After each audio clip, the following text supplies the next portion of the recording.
Assalamualaikum warahmatullahi wabarakatuh. Selamat siang adik-adik. Pertemuan hari ini adalah mata kuliah struktur data. Bapak akan sampaikan cakupan materinya ya. Struktur data yang kita akan pelajari antara lain adalah nanti tentang array,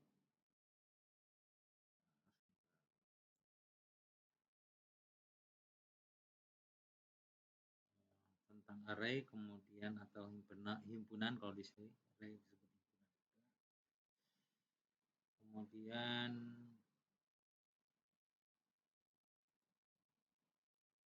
linked list ya. Linked list atau kalau di Indonesianya itu daftar tertaut ya. Lucu ya. Linked list begitu ya. Kemudian stack atau tumpukan, lalu queue atau baris, queue deret ya. Antrian maksudnya, queue antrian, kemudian binary tree ya, ini tentang pohon ya. Pohon binary. Kemudian ada heap, hashing, graph. Ini semua adalah untuk menyimpan data ya. Terakhir matrik. Nah, struktur data sendiri kalau diterjemahkan artinya apa? Itu satu cara tertentu untuk mengatur data dalam komputer hingga dapat digunakan secara efektif. Untuk sumber pustakanya Bapak ambil dari online ya, gigs4gigs.org /data structures ya. Terus itu jadi adik-adik bisa lihat di sana kita udah ada contoh-contohnya, menggunakan Java ada, menggunakan C++ ada. Ya, nanti kalau lebih ini lagi yang lagi tren adalah dengan Python ya, nanti kita coba. Nah, sekarang kita langsung aja masuk ke array.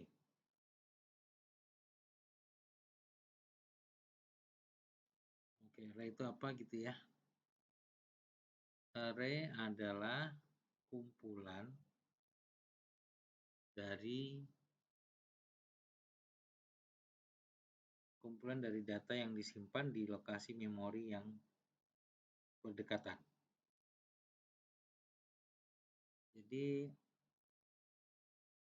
idenya adalah untuk menyimpan beberapa item dari jenis yang sama secara bersama-sama. Dengan penyimpanan seperti ini maka bisa memudahkan untuk menghitung posisi tiap-tiap elemen ataupun bagian hanya dengan menambahkan offset ke nilai dasar.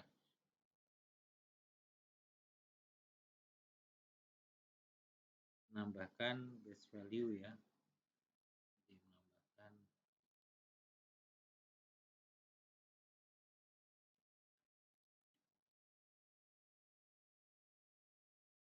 offset ke nilai dasar.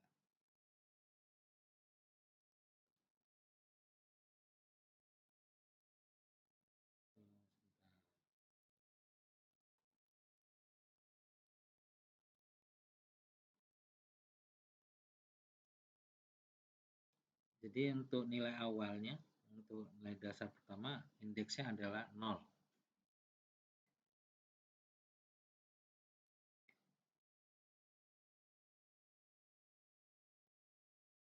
Perbedaan antara dua indeks itu disebut dengan offset.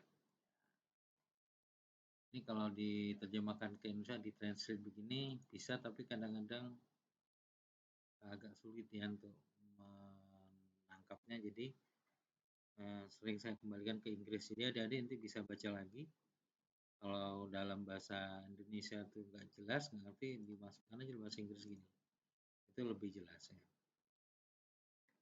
Secara sederhana kita bisa menggambarkan yang dimaksud array itu adalah kalau di sini disebut dengan flight of stair, anak tangga. Ya, di mana setiap step ataupun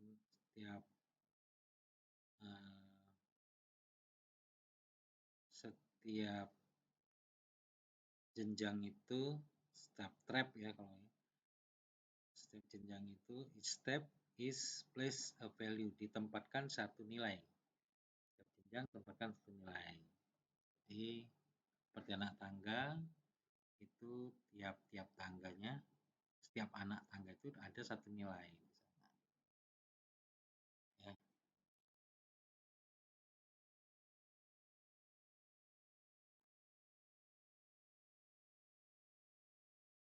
Nah, dengan cara ini kamu bisa mengidentifikasi lokasi dari semua teman kamu dengan cara simply knowing the count. Dengan cara menghitung ya dan jumlah dari tangganya. Jadi kamu bisa mengidentifikasi lokasi dari semua teman-teman kamu dengan mengetahui jumlah dari hitungan stepnya tadi ya. Maaf, hitungan step karena nanti tadi kan ada indeks ya. Jadi stepnya itu adalah indeksnya. Posisinya itu diwakili oleh step ya, kalau tangga. Ya, kalau di apa tadi namanya array namanya indeks. Nah ini ya. Jadi sebenarnya array itu adalah lokasi memori. Nah ini misalnya ada data UBFDAEC ini ya di sini. Alamat memorinya untuk U itu 200, 201 itu B, F itu 202. Nah ini indeksnya. Kalau anak tangga ke 0 tadi tangga pertama lah katakannya. Jadi kalau di sini di array indeksnya indeks 0. Itu untuk U dapat indeks 0. Untuk B dapat indeksnya 1. Ya, begitu seterusnya. Untuk F setelah B ini indeksnya 2. Gitu ya.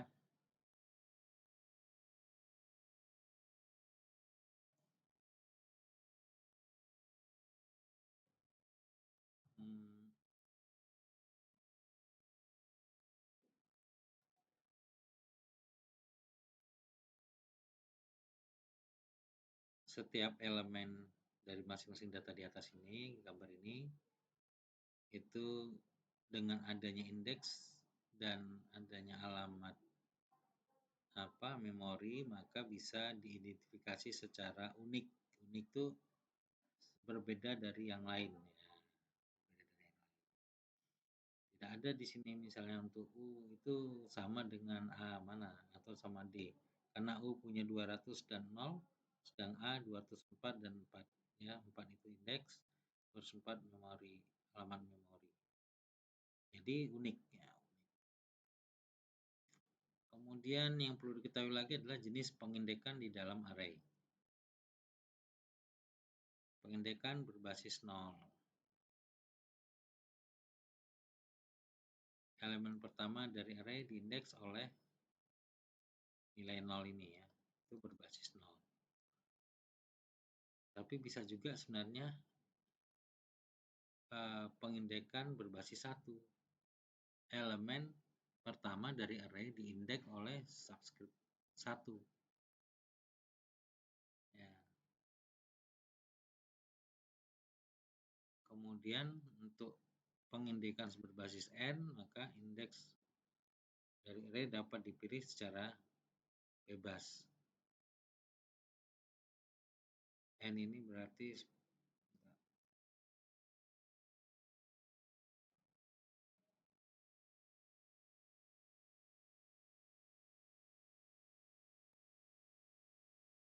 bisa gunakan bahkan nilai negatif juga boleh di sini ya.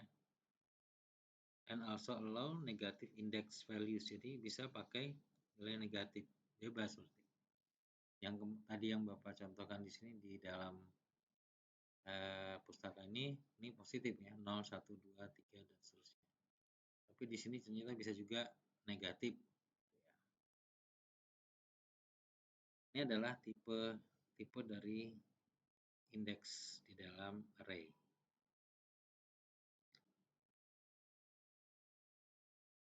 Nah, di dalam bahasa C, kalau array itu seperti ini ya penempatannya. Ini suatu variabel misalnya kita kasih nama ARR.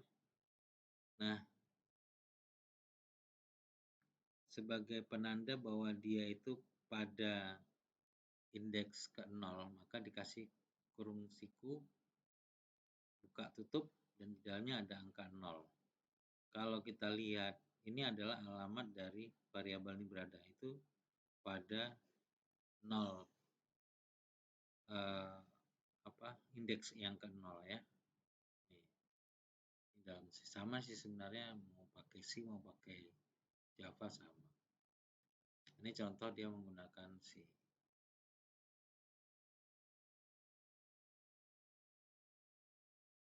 Ini tinggal dijalankan aja deh. Hasilnya 5. Jadi kalau kita pakai di sini kita tinggal jalankan, kamu bisa ngerubah-ngerubah ini. Ubah isinya misalnya copy kodenya boleh, bisa juga gini. Kode copy ya. Bisa dipindahkan di compiler lain yang C juga, hasilnya sama. Ini 5 bisa kita ganti dengan 8.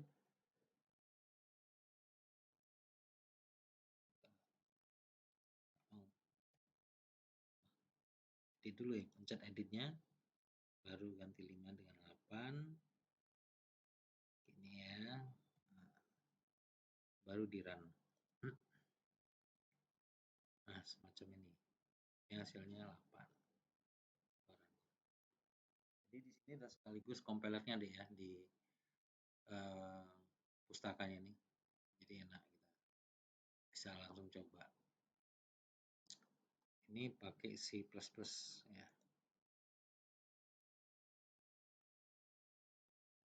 Kalau dengan C sedikit berbeda ya. Kalau C++ dengan C ada komponen yang berubah ya. Dia perlu nambahkan library kalau di C++ using namespace std. Kalau di C tidak. Hasilnya sama sih.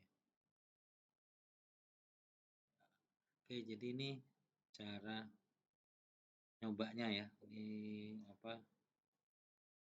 tempat kerjanya Anda bisa langsung praktiknya di sini.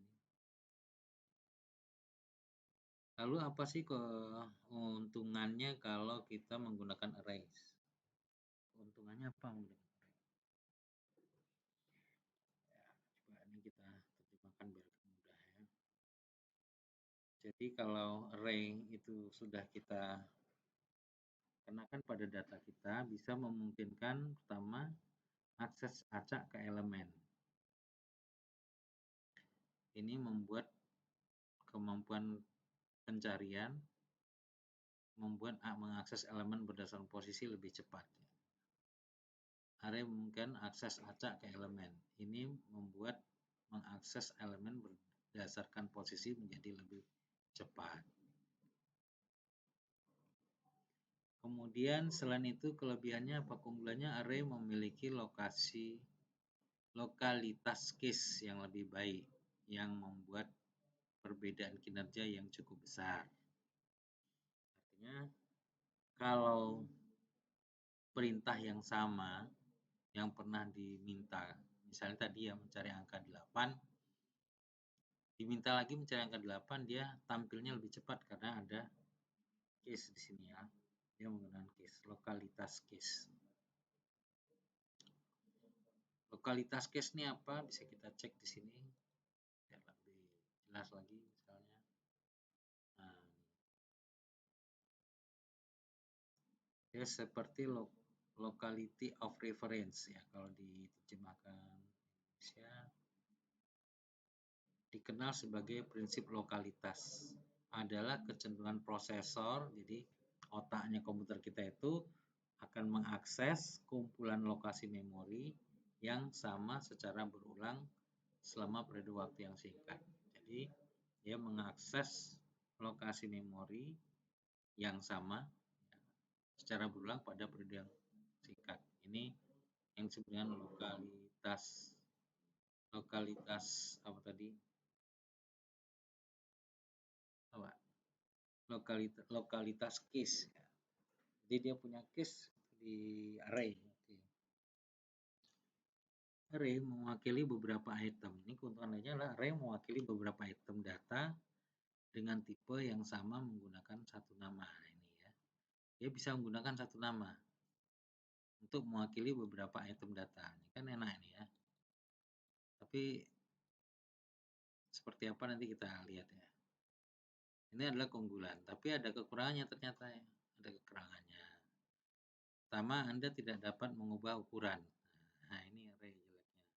Kalau udah dimensinya dibuat 10, ya udah cuma 10 angka masuk sana. 10 data masuk sana. Nggak bisa lebih. Kalau mau lebih gimana? Ya dibuat yang baru. Array yang baru. Setelah Anda mendeklarasikan array, Anda tidak dapat mengubah ukurannya karena alokasi memori statis. Itu sifatnya. Atau tidak bisa diubah, statis. Di sini penyisipan dan penghapusan sulit karena elemen disimpan di lokasi memori yang berurutan. Dan operasi pemindahnya juga mahal. Jadi masih ada kemungkinan ya. Ini buktinya operasi pemindahan mahal artinya.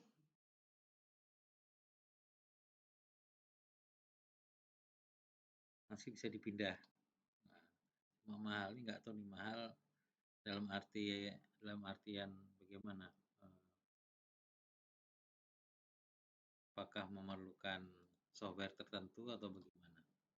Sekarang jika mengambil contoh implementasi struktur data stack menggunakan array, ada beberapa kekurangan yang jelas. Jadi ini kalau kita mengambil contoh implementasi struktur data stack, ini stack itu sebenarnya nanti ya, habis array, tapi ini sudah dicontohkan nggak apa-apa ya. Ada beberapa kekurangan yang jelas. Jadi stack itu tumpukan. Nah, tumpuk. Jadi ya kayak kertas tumpuk. Pengambilannya harus dari atas lagi ya, pop. Jadi diambil. Kalau pertama push, pop. Nah, gitu. Push, tumpuk. Pop, ambil dari atas sampai bawah gitu. Ini nyontohkan pada stack. Mari kita ambil contoh pada operasi pop dari stack. Algoritma ini akan berjalan seperti ini. Periksa aliran bawah tumpukan, kurangi bagian atas sebesar 1. Jadi kalau stack itu sudah ditumpuk, nggak bisa kita langsung ambil nomor 5 tumpukan di bawah, itu harus dari atas ya. Jadi yang kita lakukan adalah menunjuk ke elemen paling atas.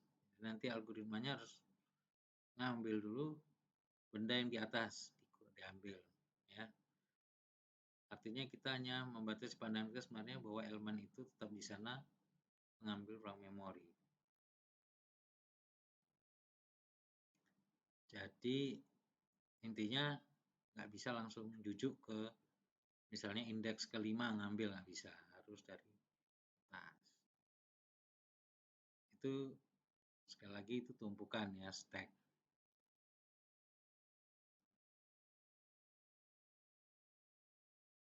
Nah, ini dicontohkan dalam bentuk coding. Pertama ada variabel ARR1 dengan tipe char. Isinya adalah string karakternya G, E, K, S. E-nya ada 2 dengan indeks G itu 0, E1, E1-nya 2, K 3, S4.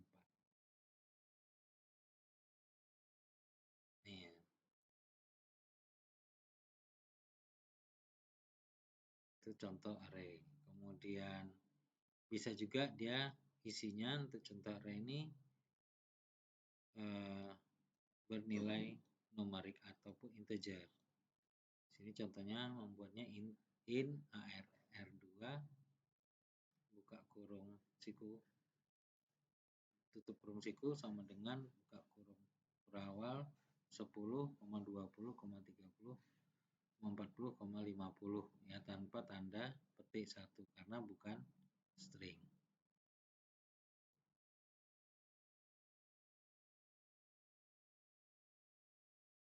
Ya ini dalam bentuk dalam bahasa C, C++ maupun Java sama cara pendeklarasian array semacam ini. Kalau bedanya kalau dia string kasih tanda petik, kalau tergantung apa tipe data yang sini. Kalau ini kan pertama tadi ARR1 char dan ARR2 ini int ya integer. Jadi itu.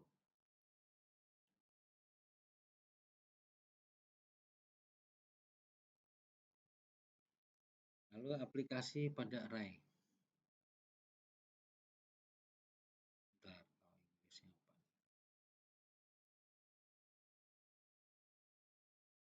Pengaplikasian pada array.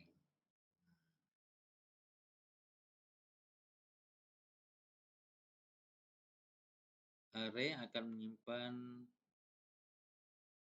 data ya, stores data elemen, data elemen dari tipe data yang sama. Tidak bisa di dalam array ini ada yang string, ada yang integer, nggak boleh. Jadi harus sama.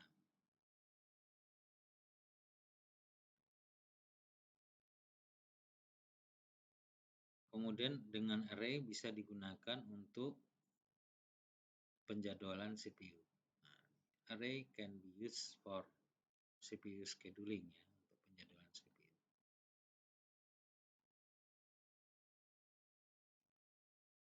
Kemudian array ini ya, penggunaan array ini juga bisa dikenakan pada atau bisa diimplementasikan pada stack, queue, dan heaps. Ya, stack, queue, heaps, hash table, dan lain-lain. Ini bisa digunakan pada stack, queue, heaps, hash table. Jadi maka tadi dia contohkan stack tadi itu kalau kita kenakan dengan array, metode array ya itu. Tapi memang tumpukan ini adalah seperti array ya, jadi dia sudah tersusun dan sudah ada indeksnya. Cuma kalau namanya tumpukan dia dari bawah sampai ke atas dan tidak bisa langsung ngambil ke mana nomor berikutnya. Tapi kalau kita pakai array masih mungkin, apalagi pakai misalnya Python itu ya, tinggal kita ambil data pada indeks keberapa yang mau diambil bisa. Tapi kalau tumpukan nggak bisa. Oke adik-adik ya, itu tentang array sesi pertama cukup lebih dulu, nanti kita sambung di sesi berikutnya. Terima kasih. Assalamualaikum warahmatullahi wabarakatuh.